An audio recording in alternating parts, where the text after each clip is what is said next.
The music thumped through the walls like it was trying to drown out secrets. Laughter bounced off the perfectly painted ceilings of my daughter Vanessa's house in Willow Creek Estates, the kind of suburban paradise where every lawn had to be exactly 3 inches tall, or the HOA would send you a love letter with a fine attached. Balloons bobbed near the ceiling, vanilla cake scented the air, and everything looked Instagram perfect on the surface. It was Vanessa's 43rd birthday, and the whole neighborhood had turned out, including the queen bee herself, Karen, the HOA president. I stood by the fireplace, sipping lukewarm tea, watching my daughter glide across the room in her silk dress, like a butterfly who'd forgotten how to hug her own mother. She glowed, smiled, laughed at jokes that weren't funny, but something felt rotten underneath. Vanessa always hugged me, even when she was a moody teenager. Today, just a quick nod and a plastic smile before she vanished into a sea of friends and strangers I barely recognized. I stayed glued to my corner, mostly invisible. I watched my 15-year-old grandson, Ethan, drift from spot to spot, his face tight like a drum. He wasn't eating, wasn't chatting, just kept glancing down the hallway at his mom, then at me. That boy noticed everything. Right now, he looked like he'd seen a ghost wearing pearls. When he passed me the 3rd time, I gently touched his arm. "You okay, sweetheart?" I whispered. His eyes darted around, checking for spies. Then he leaned in so close, I smelled the fear on his breath. "Grandma, you have to leave right now." My heart slammed against my ribs. "What? Why?" His face went pale. "Please just go. Don't ask questions. I'm begging you." I tried to laugh it off, but the sound died in my throat. Ethan's eyes weren't playing teenage games, they were wide with real terror. Something cold settled in my stomach. "Okay, I'll go." He looked relieved, yet heartbroken. I grabbed my coat. No one even noticed. They were too busy posing for selfies and singing off-key to some pop song I didn't know. As I reached the doorknob, I glanced back one last time. Vanessa was laughing with Thomas, her husband. He planted a kiss on her cheek. And there was Karen, Thomas's sister, pouring drinks, her eyes flicking toward me with that thin smile that never reached her eyes. She wore her usual HOA blazer-like armor, the little gold pin on her lapel, screaming, "I own this neighborhood." I stepped into the night air. The cold slapped me awake. I stood on the porch, stunned. What the hell just happened? Why did Ethan want me gone? I walked to my car, every step heavier than the last. The house glowed warm from the windows. Nothing looked wrong from outside. But I trusted that boy. He'd never begged like that before. As I started the engine, I caught him in the rearview mirror, standing on the porch, arms crossed, watching me drive away. His face said he was scared for me. I didn't know it yet, but something was horribly wrong inside that perfect HOA-approved home and involved my only child. A week earlier, Vanessa had called me, which was rare. She usually only rang when she needed an old recipe money for some charity or free babysitting for Ethan while she and Thomas escaped for the weekend. This time she sounded syrupy sweet. "Hi, Mom, I'm throwing a fancy birthday party next week, dinner, cake, live music, you have to come." I hesitated. "You sure?" "I didn't think, of course I'm sure," she cut in too fast. "Family should be together, especially you." Her voice had that smile but eyes elsewhere vibe she'd perfected lately. Still, I said yes. I missed her even if the welcome mat felt thinner every year. Saturday, I wore my nicest blouse and the pearls my late husband gave me on our last anniversary. I brought roses and a handwritten card, hoping it might thaw the ice between us. I arrived early, hoping for a real talk before the crowd. Ethan opened the door, looking surprised. "You're early, Grandma." I kissed his cheek. "Wanted extra time with my favorite grandson." He smiled, but it didn't reach his eyes. Vanessa came down, still in her robe, hair half curled. "Mom, you're already here." "Thought I could help set up," I said, offering the flowers. She took them, glanced once, and handed them to Ethan. "Put these in water, please." No hug, no warmth, just busy, busy, busy. I followed her to the kitchen. "You look good, sweetheart, a bit tired maybe." "Hectic week?" she muttered, not meeting my eyes. "Decorators late, caterer brought wrong wine, and Karen's been staying with us again, says her apartment air is bad for her lungs." Karen. Of course. Thomas's sister, the HOA president, who'd been living with them temporarily for months. I tried smiling, but the way Vanessa said it sounded like she didn't believe her own lie. Thomas's briefcase sat open on the table, papers stacked. Neatly one looked like a legal form, but I didn't snoop. "How's work?" I asked. She shrugged. "Deadlines pressure, you know." Then she checked the clock. "Actually, Mom, we're good for now. Maybe just relax till guests arrive." I nodded, sat alone in the living room, while she disappeared upstairs. Ethan moved around the house like he carried a bomb. Every time our eyes met, he looked away. The air felt too quiet, the walls too polished, hiding something ugly. 2 days before the party, I'd offer to help again. Vanessa hesitated on the phone. "Oh, Mom, that's sweet, but I hired people. I don't mind, I just want time with you." Long silence, then a clipped, "All right, come by after 3. I arrived with muffins and a potted plant. Vanessa answered dressed to impress, makeup flawless. She barely glanced at my gifts. "You didn't have to." I smiled anyway. The house already looked like a magazine spread, candles, music, hidden speakers. "Where's Ethan?" "Upstairs, probably gaming, and Thomas is in his office dressed." She said it like a warning to stop asking. I unpacked muffins in the kitchen. "Want me to prep dessert or full napkins?" She checked her phone. "Just keep me company, I need to run upstairs." As soon as she left, I noticed the bathroom light flickering. I fixed the bulb, but on the way back I took a wrong turn, ended up in the far hallway. The guest room door stood slightly open. I'd never been inside, it was always off limits. Curiosity, or maybe instinct, pulled me. I knocked lightly, no answer. I pushed the door an inch. The walls were covered floor to ceiling with papers taped everywhere, documents, handwritten notes, photocopies, photos, red circles, arrows connecting everything like a conspiracy board. My brain short-circuited. Then Karen stepped out from the corner, holding a mug. Our eyes locked. She froze, I froze. Her usual cold mask cracked into alarm. "You shouldn't be in here," she snapped, voice like a gavel. "I took a wrong turn," I stammered, stepping back. She didn't budge, just stared, that thin, controlled smile returning. "Let's get you back to the kitchen, dear." I nodded, feeling her footsteps stalking me like a shadow. Back in the kitchen, Vanessa scrolled her phone like nothing happened. My hands shook, rearranging napkins. I told myself I imagined it, but deep down, I knew those walls weren't normal, and I wasn't supposed to see them. By party time, the house sparkled, lights in the garden, expensive food, soft jazz. Everything screamed HOA approved perfection. But I felt like an old coat draped over a chair, present yet forgotten. I stood near the sliding doors, watching guests swirl with wine and fake laughs. No one talked to me. A few polite smiles, most didn't know the old woman in the corner. Vanessa looked stunning in burgundy, but her smile never touched her eyes. She hostess walked, repeating the same laugh, same lines. I caught Ethan watching her, 2 arms crossed, face heavy. Thomas clinked his glass. "Ladies and gentlemen, tonight isn't just any birthday, it's the birthday of the most incredible woman, my wife, Vanessa." Claps. Vanessa took the mic. "Thank you, everyone. I'm surrounded by love, success, and family. What more could a girl want?" Someone yelled about cake. Everyone laughed.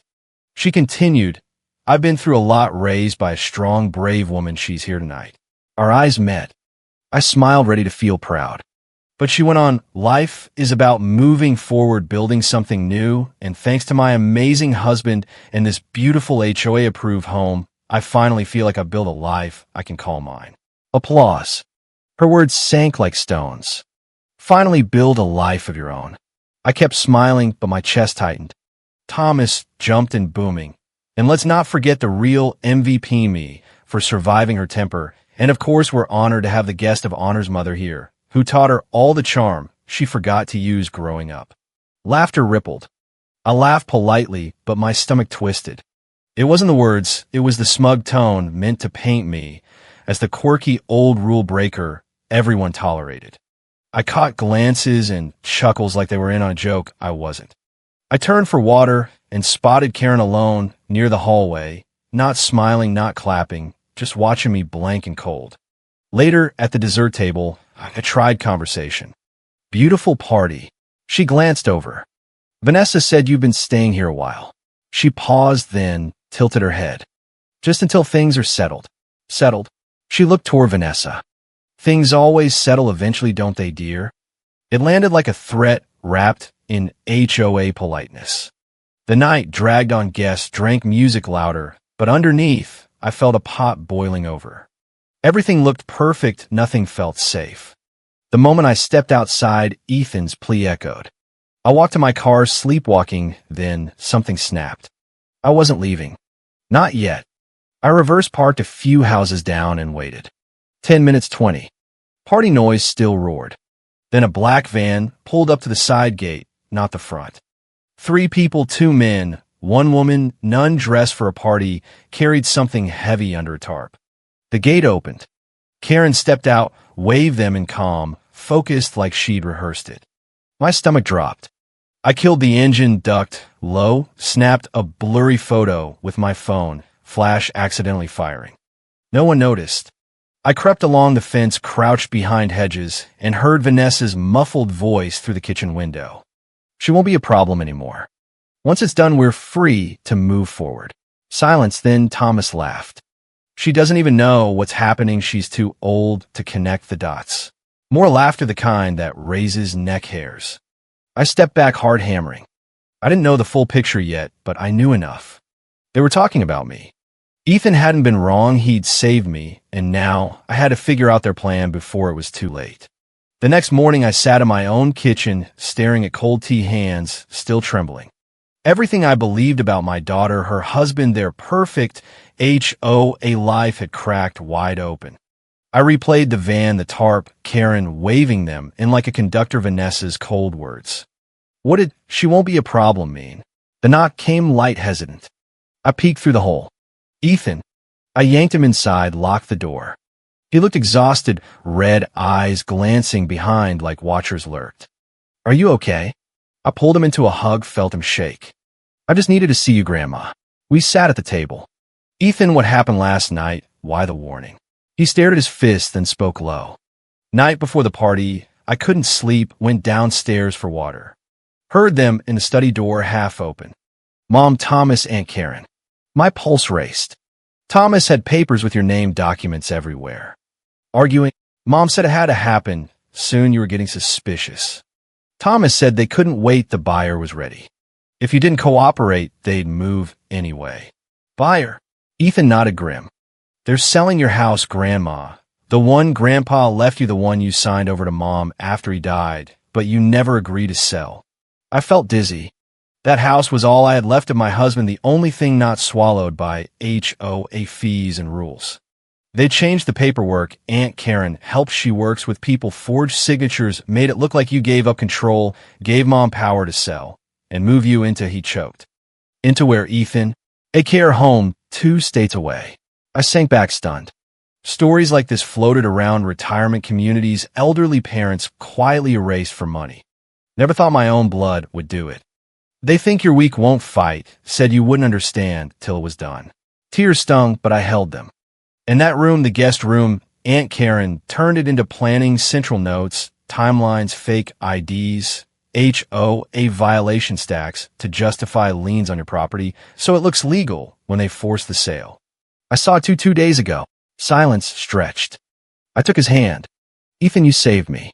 If I'd stayed, who knows what that van brought, maybe movers, maybe inspectors to declare me unfit. He whispered, I didn't know what it was, just felt something terrible coming. You did right. I squeezed. Now we don't panic, we prepare. I woke the next day with fire, not fear. I'd spent decades keeping peace, being the quiet helper, never asking much. But my daughter, the girl I raised, was ready to erase me for cash, for freedom, for Mom. She had no idea who she was dealing with now. I called Mr. Harold Mendez, my late husband's lawyer, old friend. He picked up on first ring. Margaret, everything all right? Not yet, but I need your help fast. Over 48 hours, Harold moved mountains. He pulled original documents, compared signatures, dates, filings. Karen had slipped up sloppy forgeries. Ethan secretly gathered photos, messages, even a voice memo from his phone. Thomas laughing. The old lady won't realize till she's parked in a care home across the country. Gold. We filed emergency court order freezing assets tied to my house. Charges for document fraud, elder abuse, attempted unlawful transfer. Karen's name everywhere, her HOA position now a liability. I stayed silent to Vanessa, no calls, no hints, until I planned a small family dinner. Just as I said, Vanessa agreed quickly. Of course, Mom, glad you're feeling better. I showed up early, Harold beside me, Ethan, 2 shoulders stiff, eyes sharp. He knew the storm coming. Vanessa greeted me, kiss on cheek, glad you're back to your senses. Thomas poured wine, Karen texted in the dining room. I sat at the head. Food served, Vanessa raised glass to new beginnings. I held mine, but didn't sip. Actually, I have something to say before we eat. All heads turned. Thomas chuckled, this should be good. Harold stood, placed thick envelope on table, opened slowly. These are court documents, filed this morning. Effective immediately, the house is protected under asset freeze. Any transfer, sale, or modification is now criminal. Vanessa blinked, wait, what is this? Harold continued, calm steel.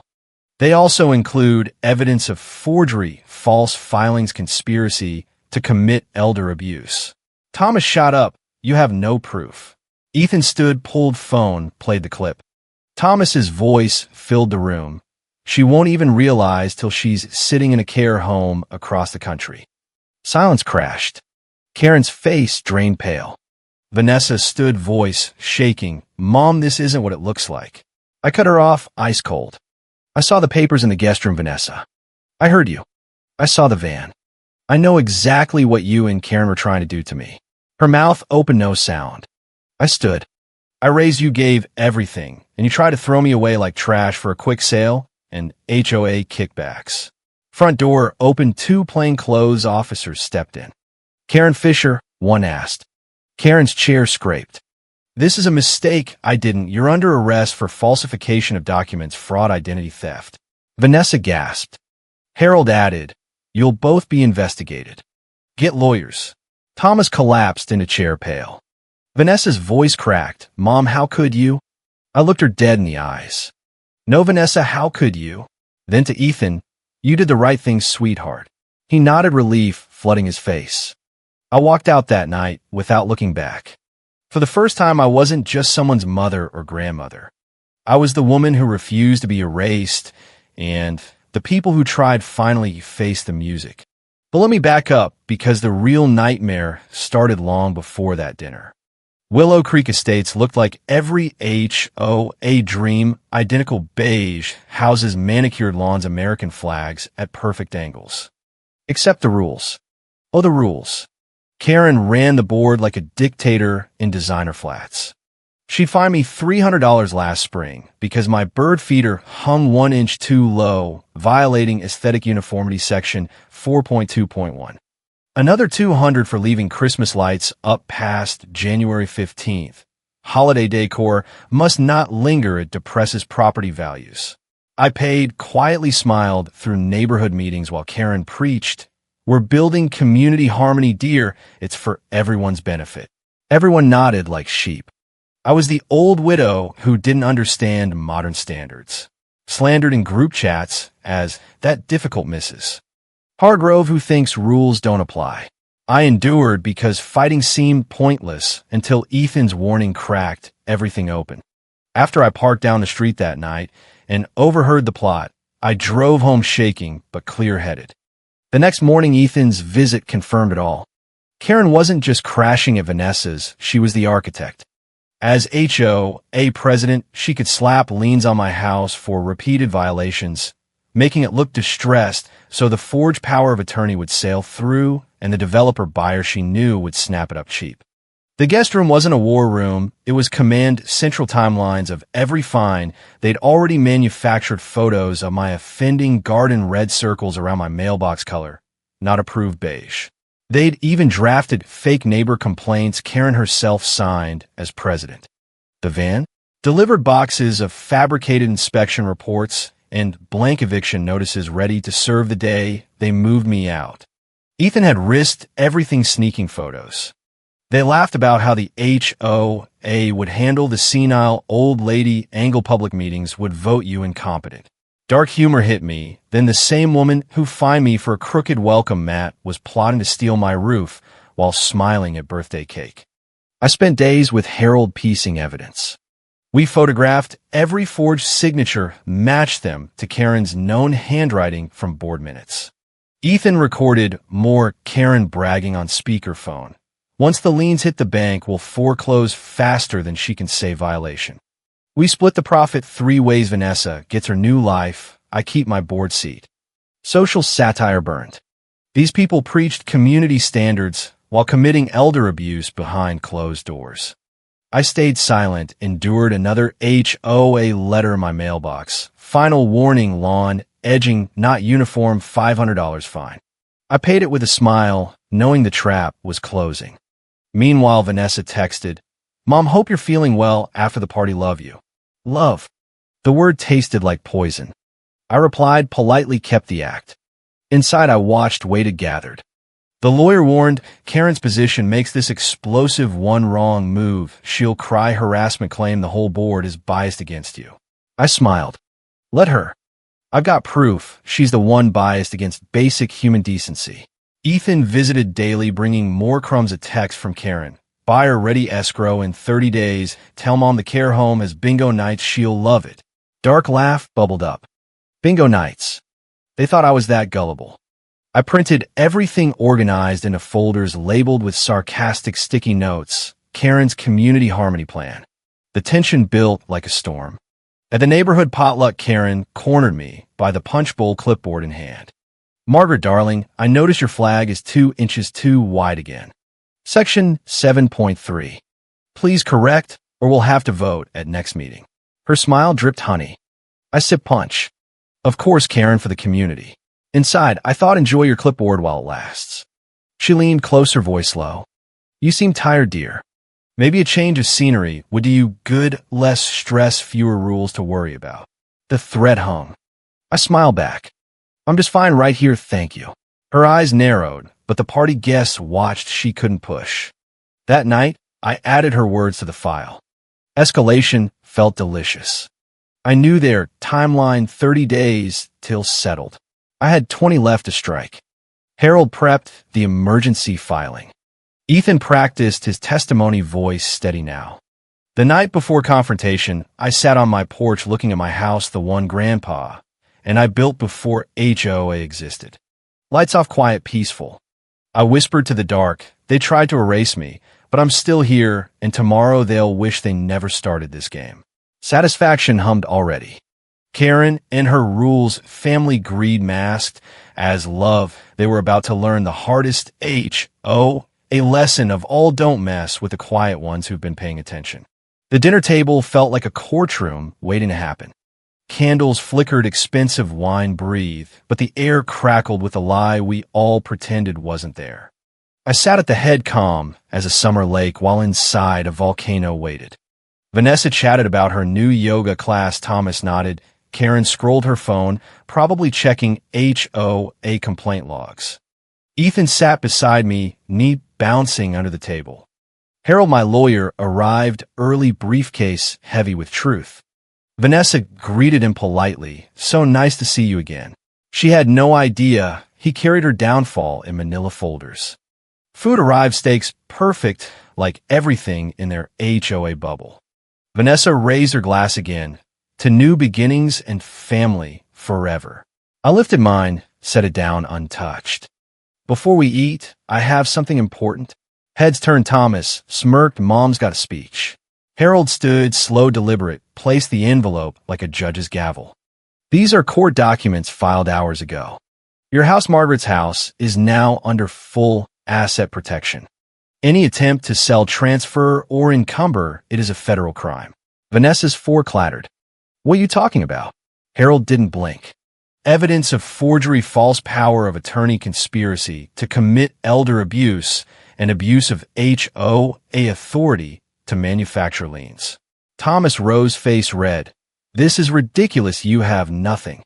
Ethan stood too, pulled his phone, hit play. Karen's voice filled the room clear as day from the recording. Ethan had risked everything for the old lady won't fight the liens will look legitimate. Once I stamp them as president, we close escrow, split the cash, and ship her to Sunny Acres Care the One. With the bingo nights, she'll never know what hit her. The table froze. Karen's mug slipped her hand pale as her blazer. Vanessa stammered. Mom, please, this is a misunderstanding. We were just trying to help you with the house. It's too much upkeep at your age. I stood slowly, eyes locked on hers. Help? By forging my signature using your aunt's HOA power to fake violations and planning to dump me in another state so you could cash out Grandpa's legacy? I saw the war room, Vanessa, the van, the papers. I heard every word. Karen tried, recovery voice sweet, as always. Margaret, dear, you're confused. The board has strict protocols. I was only advising as a friend. I laughed low, bitter, the first real laugh in weeks. Advising? You fine me for bird feeders while plotting to steal my roof. That's not community harmony, Karen. That's theft with a clipboard. Thomas sat hard, chair creaking. Officers entered on cue, badges flashing. Karen Fisher, you're under arrest for document fraud, conspiracy to commit elder abuse and abuse of public office. Karen bolted half-step before cuffs clicked. This is harassment. I'll sue. The whole board will back me. One officer read, writes, the other added, the HOA board's already been notified. Pending investigation. Your position is suspended effective immediately. Vanessa collapsed in her chair, sobbing. Mom, how could you do this to your own family? I looked at her steady, no tears left. The question is, how could you do it to me? I raised you, taught you right from wrong, and you chose money over blood. Ethan reached for my hand, eyes shining with pride and relief. Grandma, you did it. I squeezed back. We did it together. Harold packed documents. They'll be processed tonight. Liens reverse, your house safe. As we walked out, Karen's voice echoed down the hall. You'll regret this. The neighborhood will hear about this crazy old woman. I paused at the door, turned, smiled. Tell them, Karen, tell them how the quiet widow who paid every ridiculous fine took down the president who thought rules only applied to everyone else. The door closed behind us, night air clean for the first time in years. In the car, Ethan asked, what happens now? I watched the lights of their perfect house fade. Now the board investigates. Karen gets removed, probably fined herself. Your mom and Thomas face charges too. And I finally get to live without looking over my shoulder for violation notices or family knives. He grinned. You're kind of a badass, Grandma. I laughed, real this time. Just a woman who got tired of being erased. The drive home felt lighter, every streetlight brighter. Willow Creek Estates still stood, identical houses, identical lawns, but something had shifted. The queen was dethroned. The rules she weaponized now turned on her. I parked in my driveway, looked at my bird feeder hanging exactly where I wanted, 1 inch too low, and smiled. No fine would ever scare me again. Weeks blurred into sweet justice. The HOA board called an emergency meeting, the same room where Karen once pounded her gavel on my bird feeder. I sat in the front row, Ethan beside me, Harold in the back. Residents packed and whispers flying. The new temporary president, a quiet accountant, cleared his throat. We've reviewed evidence presented by Margaret Hargrove. President Karen Fisher has been formally removed for gross misconduct, abuse of authority, and criminal activity tied to her position. Gasps rippled. Someone muttered, I always knew she was power hungry. Another, those fines on Mrs. Hargrove were ridiculous anyway. Karen wasn't there, she'd been bailed out, but her blazer and clipboard were history. The board voted unanimously to reverse every fine they'd ever issued under her guidance, including mine. Checks would arrive. More than money, the apology felt delicious. Vanessa tried calling, left voicemails. Mom, please talk to me. It was a mistake. Thomas pressured me. I listened once, then deleted. No more. Thomas faced separate charges. The developer buyer flipped, cooperated, naming Karen as mastermind. The forged documents were shredded. My house stayed mine, free and clear. Ethan moved in with me temporarily, said he needed space from the crazy. We planted a new garden. No HOA approval needed, just flowers in every color I liked. Neighbors started waving, real smiles, not the polite HOA kind. One even confessed we were scared of her too, always watching. The satire of it all hit me at the next potluck. Same backyard, different vibe. Someone brought up the scandal. I just smiled, sipped lemonade. Rules are important, but when the enforcer breaks them worse than anyone, well, justice finds a way. Laughter genuine this time. Dark humor lingered in quiet moments. I'd catch myself thinking about Karen's face when the cuffs clicked, the same woman who preached uniformity for property values, now facing uniform orange jumpsuits. It was almost poetic. I visited Grandpa's grave, told him the story. They tried to sell our house, honey, but your widow fought back. Wind rustled like he laughed. Ethan thrived. No more secrets, no more fear. He even joked, next time an HOA Karen tries something, I'll record it day one. I ruffled his hair. Let's hope there isn't a next time, but if there is, we'll handle it together. The neighborhood settled. New president relaxed rules. Slightly bird feeders now allowed 2 inches low Christmas lights till February 1st. Tiny victories, but mine. I sat on my porch evenings watching the identical houses, feeling anything but identical inside. The woman they tried to erase, the one they slandered as difficult senile rule breaker, now walked taller than any HOA standard. Vanessa sent a letter through lawyers, no contact requested. I read it once, folded it away. Some bridges burned for good. The lesson stayed sharp.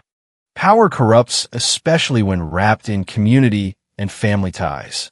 Greed wears many masks, sometimes a silk birthday dress, sometimes a blazer with an HOA pin. But patience, intelligence, and a grandson with courage can flip the script. I never raised my voice, never stormed, never matched their cruelty. I simply waited, watched, gathered truth, and let it explode in the courtroom, not on social media. The satisfaction wasn't loud, it was deep, the quiet ha of someone who endured years of petty fines and colder shoulders, finally watching the bully lose everything she treasured. Willow Creek estates looked the same from the street, but inside homes felt freer. Mine especially.